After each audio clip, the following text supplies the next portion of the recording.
সেটা মনে হয় কোনো কনক্রিট। এটা আমার কাছে যেটা মনে হয় ওই চুন দিয়ে যে ওয়াল বা ঢালাই গাঁথা হতো রাজার বাড়িতে, এটা কিন্তু মাটিও না ইটও না। পুকুরে নামলে নতুন বউ না, যে কোনো মানুষ নামলেই হয়তো অনেক সময় পুকুরের মধ্যে কোম্পানি টানালে যেত 400-500 হলো। 400-500 মানে আপনার বাবার বাবা তার বাবাও এটা দেখেছে। তো যে এই খানাবাড়ি থেকে কেউ যদি কখনো কোনো কিছু নিয়ে পরের দিন সকালবেলা সেটা আবার নিয়ে এসে রেখে দেয়। আমরা এসেছি এই যে জায়গাটা দেখতে পাচ্ছেন, এটা একটা পাহাড়ের মতো উঁচু দেখা যায়।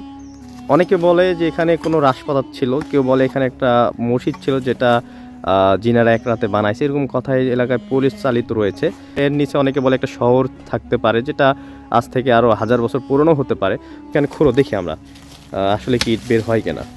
এই যে দেখতে পাচ্ছেন খুঁড়লে কিছু ইটের টুকরো দেখা যাচ্ছে, আসলে মাটির সাথে মিশ্রিত হয়ে গেছে অলরেডি।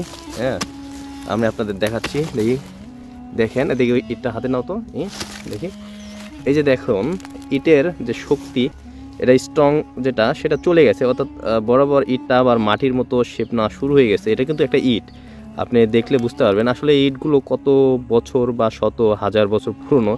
এই ইটটার সাইজ 2 ইঞ্চি, কত হবে এটা, 2 ইঞ্চি হবে না, 2 ইঞ্চি এরকম সাইজ হবে। কিন্তু দেখুন যে ইটের কালারটাই কেমন হয়ে গেছে, অর্থাৎ বোঝাই যাচ্ছে যে শত বছর পুরনো কোনো একটা বিল্ডিং এইখানে ছিল। হ্যাঁ, তবে এখানে কেউ ভয় আসে না। দেখি ওই টুকরাটা নাও তো, এই যে দেখতে পাচ্ছেন এখানে কিন্তু কেউ ভয় আসে না। আর এখানে আসতে অনেকে নিষেধও করে, কারণ অনেকে ভয় পায় যে এখানে আসলে কোনো কিছু, এইখানে নাকি কেউ কিছু নিয়ে গেলে সেটা, অনেকে আবার এখান থেকে ইট নিয়ে যেত আগে, সেটা নাকি ফেরত দিয়ে যেত, এরকম কথা প্রচলিত রয়েছে। এই যে আচ্ছা, এখন আমরা যেখানে কাটছি এটা আমাদের ভয় লাগছে। এই যে এমন একটা ব্যাপার, এখানে কিছু একটা ছিল, এই যে দেখি এইটার সাইজটা বড় রয়েছে এবং এটা দেখতে অনেকটা ভালো রয়েছে। অর্থাৎ চিন্তা করুন আজ থেকে শত বছর পুরনো বা 1000 বছর পুরনো কোনো একটা ইট হতে পারে এই জায়গাতে ছিল। আর সেইখানে এই একটা ইটের সাইজ যেটা এরকম দেখা যাচ্ছে, আসলে আশ্চর্যজনক একটা ব্যাপার। কোনো কনক্রিট, এটা আমার কাছে যেটা মনে হয় চুন শুকরির মিশ্রিত। দেখি নাও তো একটু হাতে একটা, যে আমরা আগের রাজাবাড়িতে হ্যাঁ যে ঢালাইটি হতো, দেখি নাও তো দাদা, এটা কিন্তু চুন এবং ওই চুন দিয়ে যে ওয়াল বা ঢালাই গাঁথা হতো রাজার বাড়িতে, এটা কিন্তু সেটি। হ্যাঁ, এটা কিন্তু মাটিও না ইটও না, এটা আসলে কি, এটা আমি সঠিক বুঝতে পারছি না, কিছু একটা হবে হয়তো। তো এটা দিয়ে কিন্তু এটা তৈরি করা হয়েছে, কোনো রাজপ্রাসাদের কোনো মানে অংশই হবে এটা। হ্যাঁ, তো এখানে আজকে কেউ ভয়ে কিছু খুঁড়েও না বা আসেও না। তো অনেকে বলে এখানে জিনেরা থাকে, তো জানি না কতটুকু সত্য মিথ্যা। তো আপনাদের দেখালাম যে রহস্যজনকের ব্যাপার। এটা যদি এগুলো জায়গাকে যদি সরকার বা আমরা যদি বিভিন্ন প্রত্যন্ত যারা রয়েছে সংরক্ষণ করতে যেত আজ থেকে আরও যদি 50 বছর আগে, তাহলে জায়গাগুলো হয়তো এখন অক্ষত থাকতো। এই রাজপ্রাসাদের পাশেই আপনাদের যদি দেখা একটি পুকুর ছিল, মানে মানুষ বলে যে এই রাজপ্রাসাদের পাশেই যে পুকুরটা ছিল, এই পুকুরেই নাকি এখানকার যারা হয়তো সেই সময় আজ থেকে শত বছর পুরনো বা 1000 বছর পুরনো এই পুকুরটা, যেটাকে সবাই বলে খানাবাড়ির পুকুর। তো এই পুকুরে অনেকে বলে প্রচলিত যে এখানে একটা সিঁড়ি ছিল, যে সিঁড়িটা আজ মাটির উপর ঝাপা পড়ে গেছে। এই সিঁড়িটা হয়তো আমার দাদা, তার দাদা হয়তো দেখেছে, তারপর আর দিনের পর দিন পরিবর্তনশীল হয়েছে।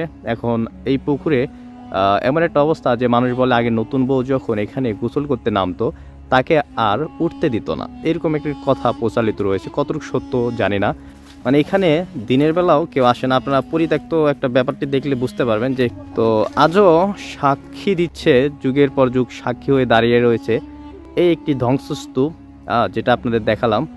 আর এটার পাশেই রয়েছে বিশাল এক পুকুর। হ্যাঁ, এই পুকুরটা রয়েছে, আর এই যে দেখুন পুকুরের বিশালতা আপনারা দেখলে বুঝতে পারবেন। এইখান থেকে শুরু, আর এই মাথা হয়ে সোজা ওই মাথায় চলে যায়। অর্থাৎ একটা রাজবাড়িতে যখন আমরা ঘুরতে যাই সেখানে দেখা যায় রাজবাড়ির সাথে একটা পুকুর থাকে, তারপরে সুন্দর একটি ঘাট থাকে, সেটাও রয়েছে এখানে, এবং তার পাশে সুন্দর পরিবেশ। অর্থাৎ আমরা দেখলাম যে একটা রাজবাড়িতে ঘুরতে গেলে আমরা যা যা দেখি তা সবই এখানে রয়েছে। অর্থাৎ ধরে নেওয়া যায় আজ থেকে শত বছর বা 1000 বছর পুরনো কোনো রাজপ্রাসাদ এইখানে ছিল বলে ধরে নেওয়া যায়। এখানে প্রচলিত রয়েছে যে এই খানাবাড়ি থেকে কেউ যদি কখনো কোনো কিছু নিয়ে যায়, যেমন ধরতে হতে পারে কোনো কাঠ, খড়ি, বা কোনো ইট বা কোনো জিনিস এই আমার পিছনে যে খানাবাড়ি এখান থেকে যদি নিয়ে যায়, তাহলে প্রচলিত রয়েছে যে পরের দিন সকালবেলা সেটা আবার নিয়ে এসে রেখে দেয়। তো এইখানকার লোকের কাছ থেকে এর কারণ আমি জানতে পারলাম, সেটা হলো যে তাকে রাতে স্বপ্নে দেখানো হয় তুই যেটা নিয়ে এসেছিস সেটা সেখানে রেখে আসবি, সেটা তুই ব্যবহার করবি না। তো তখন পরের দিন সকালে সে নিয়ে আসে এবং তার প্রচণ্ড জ্বর হয়, সে অসুস্থ হয়ে যায়। হ্যাঁ, এরকম অনেক ঘটনা রয়েছে, যার জন্য এই জায়গা থেকে কেউ কোনো কিছু নিয়ে যায় না এবং এটা ভাঙার সাহস কেউ এখন পর্যন্ত করতে পারেনি। এটা এত পুরনো একটা জিনিস, আজকাল জমির যে দাম আপনারা নিশ্চয়ই জানেন। তো এই জায়গা ভাঙার সাহস এখন পর্যন্ত কেউ করতে পারেনি, এই একটি ভয়ে। তো জানি না এখানকার রহস্য কী, তবে আমি যতটুকু জানা ছিল, আমার যতটুকু শোনা ছিল ততটুকু আপনার সঙ্গে আমি শেয়ার করলাম। এই খানাবাড়ি সম্পর্কে আপনি কতটুকু জানেন? বা আমি তো দেখলাম এখানে তো অনেক কথা প্রচলিত রয়েছে। হ্যাঁ, তো অনেকে বলে যে এখানে নতুন বউ গোসল করতে না পুকুরে হারিয়ে যায়, অনেকে বলে যেটা 1000 বছর পুরনো কোনো রাজার রাজপ্রাসাদ ছিল। তো আসলে আপনি কতটুকু জানেন, আপনার বয়সে এটা কি দেখেছেন, এই সম্পর্কে যদি একটু বলতেন। আমার বয়সে আমি দেখলাম এই জায়গাটা বৃহৎ একটা জঙ্গল, এখানে হচ্ছে একটা মঠের মতো, ওখানে সামনে একটা পুকুর, সেখানে পুকুরে 3টা দেয়া ঘাট বাঁধাও ছিল। কিন্তু আমার জীবনে আমি কোনো গাছ বাড়ি ঘর দেখিনি, কিন্তু বিরাট বিরাট গাছপালা ছিল, আমের গাছ ছিল, তেঁতুলের গাছ ছিল এবং বিরাট প্রত্যেক জঙ্গলের মধ্যে ঢোকা যাচ্ছে না ওই সময় যে জঙ্গল ছিল। এখন সেগুলো আস্তে আস্তে আস্তে বড় গাছগুলো মালিকেরা বেঁচে ফেলা দিচ্ছে, দিয়ে এখন ছোটো ছোটো গাছ আবার লাগাচ্ছে, আস্তে আস্তে জঙ্গল চলে যায়। এখন ফরওয়ার্ড হয়ে গোটা জঙ্গলে ঘুরে বেড়ানো যায়, এতে কোনো সমস্যা হয় না। আচ্ছা, প্রচলিত রয়েছে যে পুকুরে মানুষ নতুন বউ গোসল করলে নামলে হারিয়ে যেত, এটা কি সত্য? এরকম ধরনের আমরা কিছু দেখিনি, তোমার শুনছি পূর্ব জগন্মে যে এরকম ধরনের এখানে পুকুরে নামলে, নতুন বউ না যে কোনো মানুষ নামলেই হয়তো অনেক সময় পুকুরের মধ্যে কোম্পানি টানে যেত, কিংবা অনেক ভয় হইতে দেখা, পা টেনে ধরতো, এরকম কথা পা টানা ধরতো, এরকম ধরনের শুনছি। আপনার বয়সে এরকম দেখি? আমার বয়সে এরকম ধরনের শুনছি এবং দেখিনি, দু একটা শুনছি। ধন্যবাদ ভাই। সালাম আলাইকুম চাচা, ভালো আছেন? হ্যাঁ ভালো।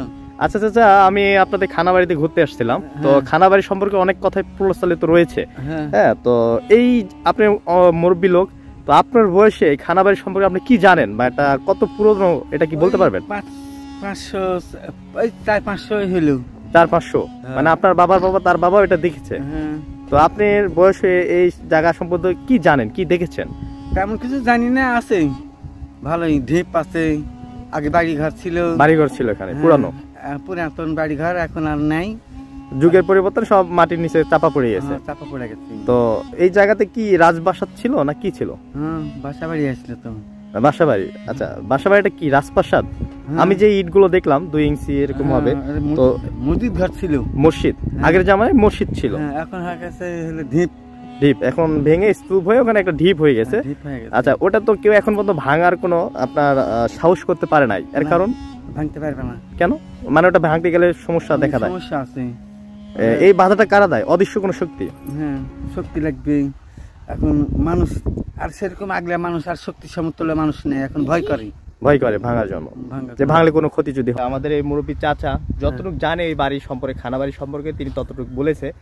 আদৌ কতটা সত্যি তিনিও জানা। তিনি তার বয়সে সেটা খানাবাড়িটা এমনই দেখছে এবং তার বাবাও সেটাই দেখেছে, তার বাবা কতটুকু দেখেছে সেটা তিনি জানে না। তো এটা দেখা যাচ্ছে যে আরো 5-6 পুরুষ আগের একটা ব্যাপার, সেটা সম্পর্কে কেউ ক্লিয়ারলি কোনো কিছু বলতে পারে না, যেখানে রাজবাড়ি ছিল না মসজিদ ছিল না কি ছিল। তবে এক একজন এক এক রকম গল্প বলে থাকে।